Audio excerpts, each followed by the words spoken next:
बिस्मिल्लाहिर्रहमानिर्रहीम, अस्सलाम वालेकुम। मैं हूँ ज़ैनुल आबदीन। आप देख रहे हैं प्रोग्राम सच बात नुसरत मिर्ज़ा साहब के साथ। आज के मौज़ूआत आपने देख लिए।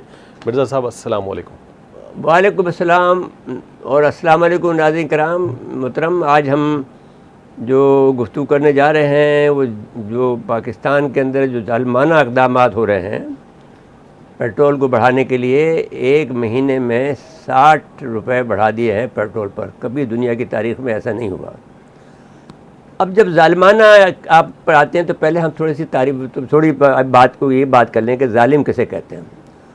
वो शख्स जो किसी दूसरे शख्स के हकूक़ को मारे या जो इंसान के जो हकूक़ हैं उनके हकूक़ पर डाका डाले, या वो शख्स जो कि इंसान के जो मफादात हैं उसके ख़िलाफ़ काम करे।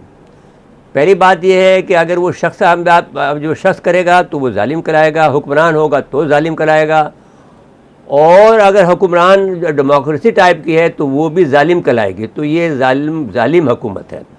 और ज़ालिम हुकूमत के बारे में ये है कि ये काबिल सज़ा है, और इसकी तक़सीर इसकी जो सज़ा है वो इतनी भयानक है कि जिसका अंदाज़ा नहीं किया जा सकता।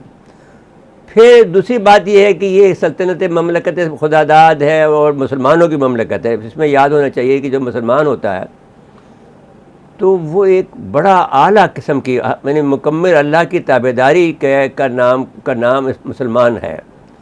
इसको अल्लामा इकबाल ने अपने अशार में, जो कि फ़ारसी का कलाम है, वो हम आपको नहीं बता रहे, लेकिन उसका आपका लुबाब आपकी खिदमत में पेश कर रहे हैं। अल्लामा इकबाल ने अपने एक शेर में जब मुसलमान की बात आई कि कह रहा, जब मैं मुसलमान के बारे में सोचता हूँ तो मैं लरस जाता हूँ, क्योंकि जो मुसलमान की ज़िम्मेदारियाँ हैं वो इतनी ज़्यादा हैं। मिसाल के तौर पर जो जुल्म सितम हो रहा है फ़लस्तीनियों के साथ, जो जुल्म सितम हो रहा है कश्मीरियों के साथ, जो जुल्म सितम हो रहा है इंडिया के मुसलमानों के साथ, और जो जुल्म सितम हो रहा है रोहिंग्या के मुसलमानों के ख़िलाफ़, और जो कुछ भी अमेरिका में कहीं भी किसी जगह पर कर रहा है उसके ख़िलाफ़ जहाद आपको करना लाजिम है। ये मुसलमान की असल तारीफ़ है। आप तो मुसलमान होकर लेट गए हैं अमेरिका के सामने IMF के सामने। ये मुसलमानियत है ही नहीं। दूसरी बात, आपका ये कहना कि साहब वो कर्ज़े IMF के हैं, वो कर्ज़े आप जो हैं जिन्होंने माल लूटा है वो भी जुल्म है। आपका एक एक बोटी, एक एक खून का एक एक कतरा आपके ऊपर, आपके जहन्नम की तरफ ले जा रहा है आपका। और कोई चीज़ ऐसी आपने नहीं छोड़ी है मिस्टर शहबाज शरीफ, जो आप या मौजूदा हुक्मरान जो और भी जो उनके जो लोग हैं इनके साथ में, उन सब का ये आलम है कि इन्होंने करप्शन आम कर दी है, लोगों का जीना हराम कर दिया है, लॉ एंड ऑर्डर ख़त्म कर दिया मुल्क के अंदर। और ये किया है कि इस वक्त मुल्क को बेनज़मी के उस मकाम पर ला खड़ा किया गया है जहाँ पर के इंतशार हो सकता है, खुलफशार हो सकता है। जब आदमी में ये कहा, ये अरिस्टोटल ने और इब्न खल्दून ने और जितने भी फ़िलासफ़र हैं दुनिया में गुज़रे हैं, जिसके हम तालिब इल्म हैं, हमें ये इम्तियाज़ हासिल है कि हमने इन सब को पढ़ा, और उनका कहना ये है कि ये अगर किसी किस्म की भी नज़्म हो, चाहे वो आमराना तर्ज़ हुकूमत हो, चाहे वो माशाल्लाह हो, चाहे वो किसी मलूकियत हो, उस तक को वो कहते हैं कि ये जो अनारजियत है, जो अनारकी है, उससे बेहतर ये है कि किसी न किसी किस्म का नज़्म ज़रूर मौजूद हो।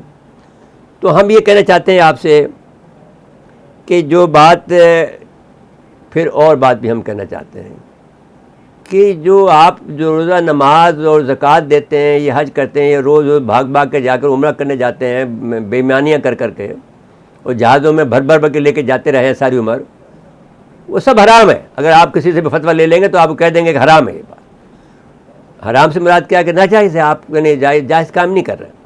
दूसरी बात यह है कि अगर यानी जुल्म का मुसलमान का मतलब ये है कि जो जुल्म जहाँ कहीं भी हो रहा है उसके ख़िलाफ़ खड़े हो जाओ। बातिल जो अल्लाह के दुश्मन है उनकी पैरवी न करो, उनके ख़िलाफ़ खड़े हो जाओ। बल्कि बातिल के सामने जो लेटी हुई जो अपने अवाम के लिए सीना सपर हो जाओ, क्योंकि एक हुकूमत जो होती है वो अवाम की एजेंट होती है, अवाम के मफादात के तहफ़्फ़ुज़ की ज़ामिन होती है। वो आप अवाम का मफाद नहीं कर रहे हैं बल्कि उनके मफादात का तहफ़्फ़ुज़ कर रहे हैं, उनके हुक्म को मान रहे हैं और चून और चरा। क्योंकि अगर वो इमरान होता तो वो नहीं निकालते उसको, अगर वो हुक्म उनका मानता होता, वो नहीं मानता था। अब इसमें एक सवाल खड़ा होता है, तो मैं ये कहना चाहता हूँ कि वो ये सवाल ये होता है, अगर हम इस पर बात कर लेते हैं, क्योंकि जो बात कही है कुछ रोज़ पहले जिस पर पाबंदी पैमरा ने लगाई है कि ये गुफ्तगू न की जाए, लेकिन हम गुफ्तगू उसकी नहीं कर रहे हैं, हम एक और फ़लसफ़ा कर रहे हैं। देखिए, हम वो आदमी है जो 2010 में जिसने कि आर्टिकल लिखा, 2006 में उसने किताब लिखी छठी अरब इसराइल जंग, उसमें वो नक्शा शामिल है जिसमें कि पाकिस्तान को 3 हिस्सों में तकसीम बताया गया है। जो हमारा गिलगित बल्तिस्तान है और जो हमारा खैबर पख्तूनख्वा है वो दे दिया था अफ़गानिस्तान को, और जो बलूचिस्तान हमारा है और जो बलूचिस्तान उसका ईरान का है वो मिलाकर एक ग्रेटर बलूचिस्तान बना दिया था, और सिर्फ पंजाब और सिंध जो है वो रह गया था पाकिस्तान के नाम पर। एक बहुत छोटा सा नक्शा है, मैं कहूँगा अपने वो नक्शा दिखा दें, दोनों नक्शों को पैरेलल करके दिखा दें, जो ओरिजिनल नक्शा है वो दिखा दें और जो नक्शा उन्होंने बताया उसको जो है नुमाया करके दिखा दें। अच्छा जी, अब उसमें ये एक मंसूबा है, तो इमरान से गलती ये हुई है कि उसने खुद से अपने आप बड़ाई करने के लिए कह दिया कि 3 टुकड़े होंगे। वो अमेरिका का प्लान है जनाब वाला। 1983 में एक यूनॉन एदी नाम है उसका, क्या नाम है वो, उसने ये सफारतकार था इजराइल का, उसने ये मंसूबा पेश किया था कि कोई भी मुल्क मशरिक़ वस्ता का, जिसमें पाकिस्तान को उसने शामिल किया था, कोई भी मुल्क जो ना इजराइल से अब उसमें बड़ा हो, मैंने रकबे में बड़ा हो, ना वो अवाम के लिहाज से बड़ा हो, वो इस तरह से तकसीम चाहते थे। इराक़ की वो तकसीम करना चाहते थे, शाम को तकसीम करना चाहते थे, वो सारा डिटेल, सऊदी अरब को तबाह करना चाहते थे। वो उस पर वो काम अभी कर रहे हैं। तो इस पर, और उसका नाम जो था पहले यूनॉन प्लान था 1982 में, फिर कर्नल पीटर राफ ने आकर बाकायदा नक्शा बनाया। कर्नल पीटर का किताब का मैंने 2006 में जो मैंने किताब लिखी थी छठी अरब इसराइल जंग, उसमें ये मौजूद है। उसमें फिर इसका नाम कर्नल पीटर नाम हो गया, फिर इसका नाम क्लीन वाश नाम हो गया कि मुसलमानों को क्लीन वाश कर दो, सब मुसलमानों को, जो जिसकी वजह से आपने देखा कि वो वीडियो हम चला सकते हैं जो जनरल कह रहा है कि हमने 5 मुल्कों को तबाह करना है 5 साल के अंदर अंदर। जी, हम पहले वो चला दे वीडियो, चला दे, हम चला दे जी, दोबारा दिखा दें। About 10 days after 9/11, I went through the Pentagon and I saw Secretary Rumsfeld and Deputy Secretary Wolfowitz. I went downstairs just to say hello to some of the people on the joint staff who used to work for me, and one of the generals called me and he said, "Sir, you got to come in and talk to me a second." I said, "Well, you're too busy." He said, No. He says, "We've made the decision, we're going to war with Iraq." This was on or about the 20th of September. I said, "We're going to war with Iraq. Why?" He said, "I don't know." He said, "I guess they don't know what else to do." So I said, "Well, did they find some information connecting Saddam to Al-Qaeda?" He said, No. He says, "There's nothing new that way. They just made the decision to go to war with Iraq." He said, "I guess it's like we don't know what to do about terrorists, but we've got a good military and we can take down governments." And he said, "I guess if the only tool you have is a hammer, every problem has to look like a nail." So I came back to see him a few weeks later, and by that time we were bombing in Afghanistan. I said, "Are we still going to war with Iraq?" And he said, "Oh, it's worse than that." He said, he reached over on his desk, he picked up a piece of paper, he said, I just got this down from upstairs, meaning the Secretary of Defense's office today, and he said, "This is a memo that describes how we're going to take out 7 countries in 5 years, starting with Iraq and then Syria, Lebanon, Libya, Somalia, Sudan, and finishing off Iran." जी मिर्ज़ा साहब जी, अब इसके बाद में इसमें मैं एक बात कहना चाहता हूँ कि ये बात तो ठीक है। अब सवाल, इसमें एक सवाल ये पैदा होता है कि जब एक स्टूडेंट ने मुझसे सवाल किया, सर जब ये आप बात कहते हैं कि अल्लाह के लोग, जो लोग होते हैं वो आतिश नमरूद में कूद पड़ते हैं, और जो जो हज़रत इब्राहीम अलैहिस्सलाम के, अच्छा मैं इस्लाम के आतिश नमरूद आ गई तो हज़रत इब्राहीम अलैहिस्सलाम का आ गया। तो मैं ये बात कहना चाहता हूँ कि ये जो ब्राह्मण है ये हज़रत इब्राहीम अलैहिस्सलाम के फॉलोअर हैं, तो इनको भी चाहिए कि ब्राह्मणों को ही चाहिए कि मुसलमानों की तरफदारी पर आ जाएँ, लौट के आ जाएँ, क्योंकि तुम लोग हम तो यानी यहूदी हैं, मैंने नसरानी हैं और मुसलमान हैं, सब हज़रत इब्राहीम अलैहिस्सलाम को मानते हैं और अल्लाह ने ये वादा किया है कि आपको हम सारी दुनिया के लिए बना देंगे, सारी दुनिया का इमाम बना देंगे। और वो उन्होंने बार बार यानी सूरह पहला पारा उसमें मौजूद है। अब इसके बाद में हम ये कहते हैं कि हज़रत सुलेमान अलैहिस्सलाम का जो सूरत सबा में है कि जब हज़रत सुलेमान अलैहिस्सलाम ने उनको पैगाम भेजा इस्लाम का, तो उन्होंने अपने उनको बुलाया, उन्होंने सवाल किया बच्चों ने हमसे कि भाई आप जब ये बातें करते हैं तो फिर ये भी तो एक बात है कि हज़रत सुलेमान अलैहिस्सलाम ने जब पैगाम भेजा उनको सबा को, मलका सबा को, तो उन्होंने अपने जो सरदारों को बुलाया और कहा कि देखो ये पैगाम आया है एक बड़े मुक़्तदर आदमी का और वो ये हमें इस्लाम की दावत दे रहा है, तो आप, उन्होंने कहा साहब आप बड़े जरी लोग हैं, बड़े लड़ने वाले लोग हैं, आप हुक्म आपका होगा।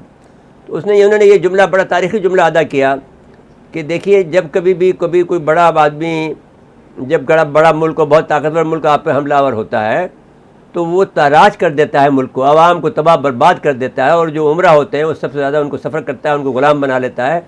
तो मैं नहीं चाहती कि मैं ऐसा होने दूं, तो इसलिए मैं ये करती हूँ कि उनको एक तोहफ़ा दे के भेजती हूँ, तो देखती हूँ उसका क्या अंजाम होता है। तो इसके पर हज़रत सुलेमान अलैहिस्सलाम गुस्से में आ गए थे और फिर उनका तख्त जो है वो एक उनके वज़ीर ने उठा के एक सेकंडों के अंदर ले आया था, पलट झपकते ले आया था, इलेक्ट्रॉनिकली ले आया, आप यूँ समझ लीजिए आज के दौर के ज़माने में जी।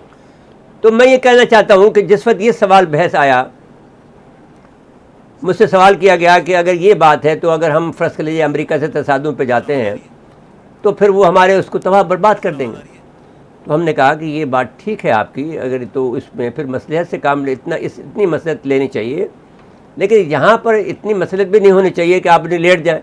लेटना और मसलहत में फ़र्क है। हुदैबिया, सुलह हुदैबिया वाली बात कर लें तो रसूल अकरम सल्लल्लाहु अलैहि वसल्लम इतने ताकतवर उस वक्त थे, लेकिन खून खराबा वो मक्का में नहीं करना चाहते थे। तो और दुआ ये मांगनी चाहिए कि सबसे ज़्यादा कि अल्लाह ताला जिस मुहिम पे भी आप चलें, जो ये लोग नहीं मान रहे हैं, तो हमारे जो इदारे हैं, हमारे जो फ़ौजी हजरात हैं, जो हमारे इस्टेब्लिशमेंट है, वो मैं उनसे कहता रहता हूँ क्योंकि मेरे बहुत से उसमें शागिर्द हैं और मैं उनको बहुत सिखाता रहता हूँ और उनको सीखना चाहिए कि भाई ये इल्म है, इल्म कहीं से भी आदमी सीखे, हम तो किसी भी चीज़ से सीख लेते हैं, बच्चे से भी सीख लेते हैं। तो मैं ये कहना चाहता हूँ आपसे इंतहाई अदब और एहतराम के साथ में कि ये दुरुस्त है कि वो ताकतवर लोग हैं, लेकिन इतने भी ताकतवर नहीं हैं। आपको अमेरिकनों से डील करनी नहीं आती है, क्योंकि अमेरिका से अगर आप मज़ाहमत पे उतर आएँ तो अमेरिकन आपके साथ में मिल जाएंगे। जी मिर्ज़ा साहब, इससे मज़ीद बात करेंगे, लेकिन ब्रेक के लिए कहा जा रहा है और थोड़ा सा जो अवामी जज्बात है ना उसका इजहार भी करना, मैं अभी बताता हूँ आपको। ठीक है नाज़रीन, मकसद वक्फ़ा है, वक्फ़े के बाद आते हैं। एक मरतबा फिर प्रोग्राम में खुशामदीद कहते हैं मिर्ज़ा साहब। अवामी जो जज्बात है, देखो भाई, आवाम के जज्बात जो हैं वो इतने बिगड़े हुए हैं। जब आप भी गए हैं बाज़ार में, कल हम खुद भी गए हैं रात को, तो आप यकीन मान लीजिए कि एक पेट्रोल पंप पर जो कि हमारे डिफेंस में है, उसमें कम से कम 150-200 मोटरसाइकिलें खड़ी थी जी, अभी, और 11 बज गए थे जी, तो 12 बजे तक तो नहीं, और सिर्फ PSO का पेट्रोल पंप था, बाकी तो बंद कर रहे थे। और इन सब पे जुर्माना होना चाहिए। अच्छा, वो तो जुर्माना होना चाहिए, लेकिन अब करेगा कौन? कोई लॉ एंड ऑर्डर हो तो करे। हाँ, चूँकि उनसे कमीशन ले लेंगे। अच्छा, नहीं कमीशन नहीं है, बस आपको कुछ ना कुछ, यानी यही मैं कहता हूँ कि उलमा कराम इजाज़त दें। अब इसमें बहस ये है, एक पेट्रोल पंप चला दिया, तो एक तो ये है कि एक बात मैं ये कहना चाहता हूँ, अगरचे ये मेरा भांजा है मकबूल सिद्दीकी और मैं उसको वही दर्जा देता हूँ, लेकिन ये वजारतों पर नहीं जाएँ। फॉर गॉड से कि इनकी कोई वजारतें कोई अहमियत की हामिल नहीं हैं। बज़ाहिर इनको आपको ये लग रहा है कि आपको यहाँ पर वो जो इसकी मिल गई, समंदरी उसकी मिल गई है जी, तो आप वो 22,000 आदमी भी आपको जो निकाले थे वो रख लेंगे। तो कम से कम आप अपने आवाम की नुमाइंदगी करते हुए पीपल पार्टी से तो हाथ ना मिलाएं ना। और अगर लोगों को मुजाहरा करना है, जैसे फवाद चौधरी कह रहा है, तो इनके दफ्तर के सामने जाके मुजाहरा करें। ताहम मैं नहीं चाहता कि मैं MQM के इसलिए ख़िलाफ़ नहीं हूँ, जब तो ये जो मकबूल सिद्दीकी के MQM है, इसलिए कि ये बेचारे मजलूम हैं, खुद भी मजलूम हैं और दो तरफ से पिसे हुए हैं, कोई आदमी इन पर एतबार नहीं करता और वो आदमी इनके ऊपर अभी भी सवार है और इनके अंदर इनके सफ़ों में कौन क्या है अभी तक इनको मालूम नहीं है। दूसरी बात ये, और उसको मैं मकबूल सिद्दीकी को मैं जानता हूँ कि वो एक इंतहाई शरीफ बच्चा है और वो सारे, और अमीन भी शरीफ बच्चा है। तो इस हवाले से जो बात मैं कहना चाहता हूँ वो ये कहना चाहता हूँ कि आवाम में ये जज्बात इतने फैल रहे हैं कि वो जंग की बातें कर रहे हैं, आग लगाने की बातें कर रहे हैं, सिविल वार की बातें कर रहे हैं। लेकिन मैं आपसे ये बात पहले ही इसको एड्रेस कर चुका हूँ कि देखिए, सिविल वार जब भी कभी किसी मुल्क में होती है तो दूसरा दुश्मन आ जाता है, और वो मैंने जो सबा की मिसाल दी है, जब दुश्मन आता है तो सबसे पहले वो तमाम जो आपके जो उमरा हैं उनको तबाह करता है। और मैं ये बात भी आपसे कहना चाहता हूँ कि जब मैं इंडिया में गया हूँ कई दफ़ा, तो जब मेरा क्योंकि जाता हूँ तो मैं सहाफ़ियों से मुलाकात होती है, तो वहाँ पे बड़े बड़े लोग भी मुलाकात हो जाती है। 2011 के बाद में मैं इंडिया नहीं गया जी। 2011 में लास्ट गया था फॉर फ्यू डेज़, क्योंकि एक सेमिनार था वहाँ पर। तो उसमें वो कहते थे, जब मैं 2006 में गया वहाँ पर, तो उन्होंने हमें कहा कि जो मैं उसमें बम्बे से आगे गया, हैदराबाद, दक्कन, तो कोई लोग मुझे मिले, उन्होंने वो जो सिंधी थे उन्होंने कहा साहब हमने पोथियाँ बना के रखी हुई हैं सिंध में, जब आपका मुल्क टूटेगा और टूटेगा, उनका इसरार था ये बात। हमने कभी नहीं टूटेगा इंशाअल्लाह ताला, तो लेकिन उन्होंने कहा कि नहीं आप टूटेगा। और तो फिर हम जाके सिंध में जो है सिंधियों से जो वडेरे हैं उनसे हम अपने जिन्होंने हमसे कर्ज़ा लिया हुआ है उन सबको हमने सूद दर सूद उनसे वसूल करेंगे।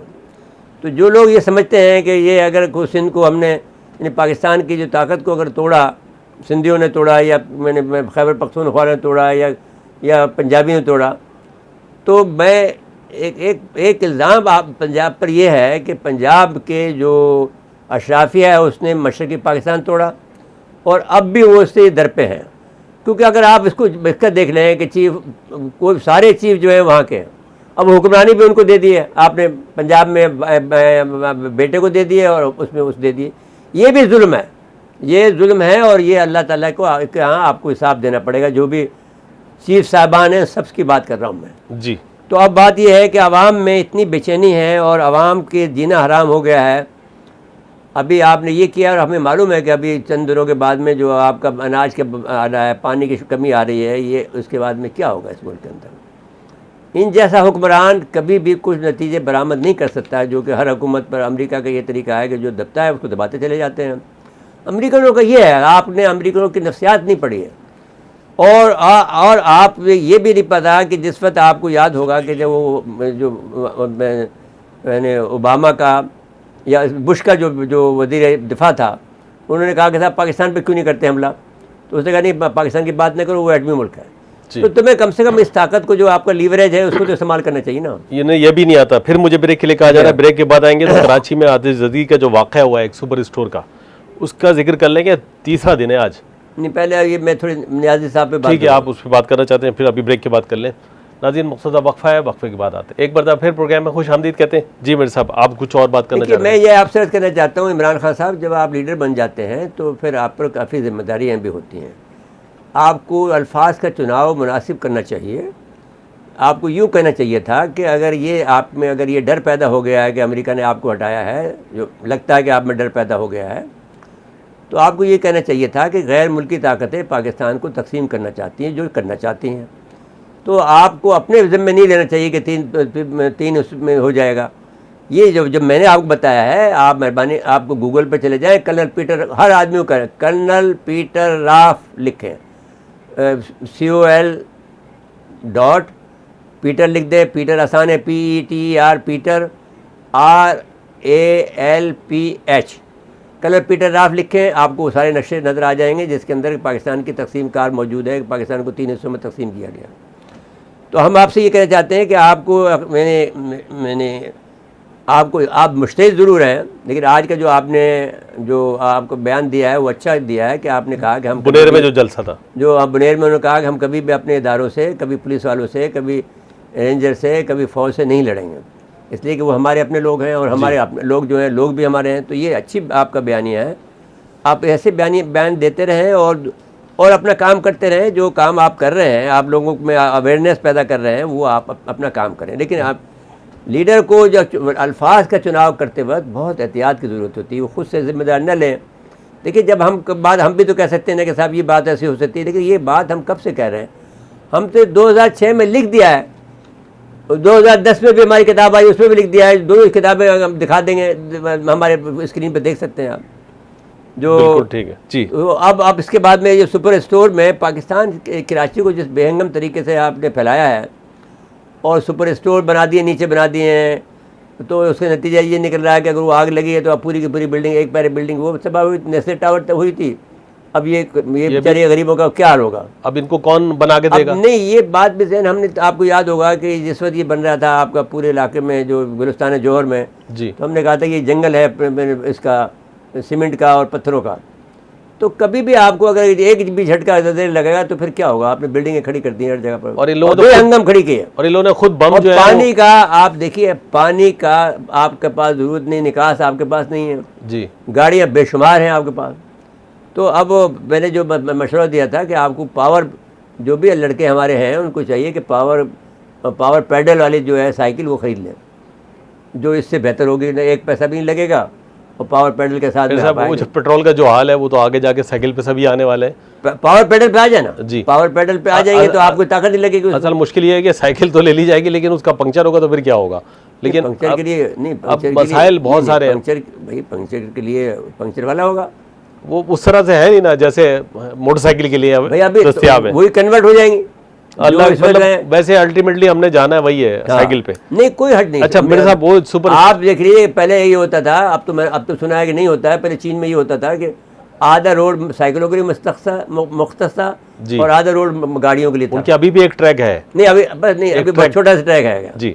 अच्छा जी, अभी जो हुआ है पार्किंग, इसका आप इसका कौन भुगतेगा? देखिए जुर्म देखें कि पार्किंग में गोदाम बनाया हुआ है, वहाँ केमिकल रखे हुए हैं, वहाँ पता नहीं क्या क्या चीज रखी है, जिस पे आग लग रही तो वो बुझ ही नहीं रही है, अभी तक नहीं बुझी है। 3 दिन हो गए। अब वो कहते हैं वो स्ट्रक्चर खत्म हो जाएगा। अब बेचारे जो 170 यूनिट से रिहायशी, 170 खानदान बेघर होंगे। में अगर आप 5 भी आदमी लगाएं तो कितने आदमी बेघर हो गए? तो अब फिर वो बेचारे कहाँ से वो करोड़ों रुपए लाएंगे? करीब 1000 आदमी बेघर हो गए। तो अब जिम्मेदार कौन होगा? अब वो सुपर स्टोर वाले होंगे। इस वक्त तो जिम्मेदार तो हुकूमत सिंध नहीं, कमिश्नर साहब ने नोटिस लिया और कह रहे हैं कि सर्वे होगा अब तमाम सुपर स्टोर्स का। भाई पहले क्या कर रहे थे आप? मैं आपसे अर्ज कर रहा हूँ, पहले पैसे खा रहे थे तो अभी भी खाएंगे। कमिश्नर नहीं खा रहा था, दूसरा कमिश्नर खा रहा था जी। अब भी यही हो रहा है। अब भी ये सारा हर कोई काम अगर बगैर पैसे के हो जाए, और खुद एमक्यू भी ये कर रही। आपको इन्होंने एजुकेशन का, मैंने इनसे ये बात कही थी अमीन से कि देखो, अमीनुल हक से कि देखो कम से कम एजुकेशन को तो बख्श दो। वो बनाने जा रहे हैं नवाबशाह के अंदर ख़वातीन का क्रेडिट कॉलेज जी। आप यहाँ की तालीम के अंदर भी अपने जाहिल जो आपका जो अफसर है, जो आपका वर्कर है, 3rd क्लास जो नाशना है एजुकेशन से, उसको अफसर बनाना चाहते हैं जी। क्या मुकाबला! आप तनज़्ज़ुल की तरफ जा रहे हैं, वो आगे बढ़ते जा रहे हैं और वो बढ़ गए काफ़ी। जब ये था कि आप यानी आप 100 आपकी एजुकेशन वाइज आप 100%। जब काजी मोहम्मद अकबर का जो तारीख़ी जुमला मेरे पास है कि उन्होंने मुझसे ये कहा, काजी मोहम्मद अकबर जो कि फहमीदा मिर्ज़ा के तायाबू थे और सिंध के जो वज़ीर तालीम थे, उन्होंने मुझे कहा नुसरत तुम्हारे से बहुत दुख है, लेकिन इसके बावजूद हमें तालीमी मैदान में जो तरक्की की है हम 20 सालों में, उस वक्त 20 साल थे जब हम गुफ्तगू कर रहे थे, 62 की बात हुई ना, 62-63 साल, मैंने 65 साल समझ लीजिए, सन 65-66 की बात है। तो उस वक्त हमने तरक्की की 67 की बात है। तो और तो उनका ये कहना था कि 20 साल में हमने उतना जश्न लगाया की जितने कि हम 200 साल में नहीं कर सकते थे जी। तो अब उसके बाद भी मुसलसल किए जा रहे हैं। अब ये पैसे भी बना रहा है जरदारी, लेकिन साथ साथ में अपनी ख़वातीन को भी तैयार कर रहा है फ़ौज के लिए। आप तो अपने बच्चों को तबाह कर रहे हैं इन जाहिलों के हाथों में देकर, और कभी सीखते नहीं हो। अच्छा जी, और आखिरी बात जो है वो शिमाली फ़लस्तीन में फिर दहशतगर्दी हुई है, एक सिपाही शहीद हो गया है, दत्ता खेल के अंदर फौजी चेक पोस्ट पर दहशतगर्द ने हमला किया है। अब ये खबर तो ये आई है आज के तालिबान के दरमियान में, हमारे और पाकिस्तान के दरमियान में एक मुकम्मल सीज़फायर का माहदा हो गया है। अब इससे ये लगता है कि TTP जो थी वो अमेरिकन एसेट थी, क्योंकि आप अमेरिका के नीचे लेट गए हैं। तो अमेरिका ने आपसे माहिदा उनसे उनके साथ में उनके करवा दिया। जी हाँ। और हमारी बदकिस्मती है कि हम अपने अवाम के कातिलों से सामने बैठ के बात कर रहे हैं, उनकी बात कर रहे हैं उनको तस्लीम कर रहे हैं। और उनके हुक्म की तामील भी करेंगे। तामील वो अभी करेंगे। जो आपको जो हुक्म देंगे वो आपको उनके बहुत से आदमी आपको छोड़ने पड़ेंगे। जी, जी तो उसके बाद फिर हम एटमी ताकत भी हैं और हम इनको नहीं, ठीक करना एटमी नहीं। ताकत की बात अलग है। वो तो अभी आपने ये फैसला किया हुआ है कि एटमी ताकत का इजहार हम नहीं करेंगे। वहाँ पर कहते हैं बस चुप हो जाओ, वो हम हैं, ये लोग एक दिन हमें मान लेंगे। चलें ठीक है, अब मुझे कहा जा रहा है वक्त ख़त्म हुआ प्रोग्राम का। जी नाज़रीन, आज के लिए इतना ही। आइंदा प्रोग्राम तक के लिए इजाज़त चाहते हैं। अल्लाह हाफ़िज़।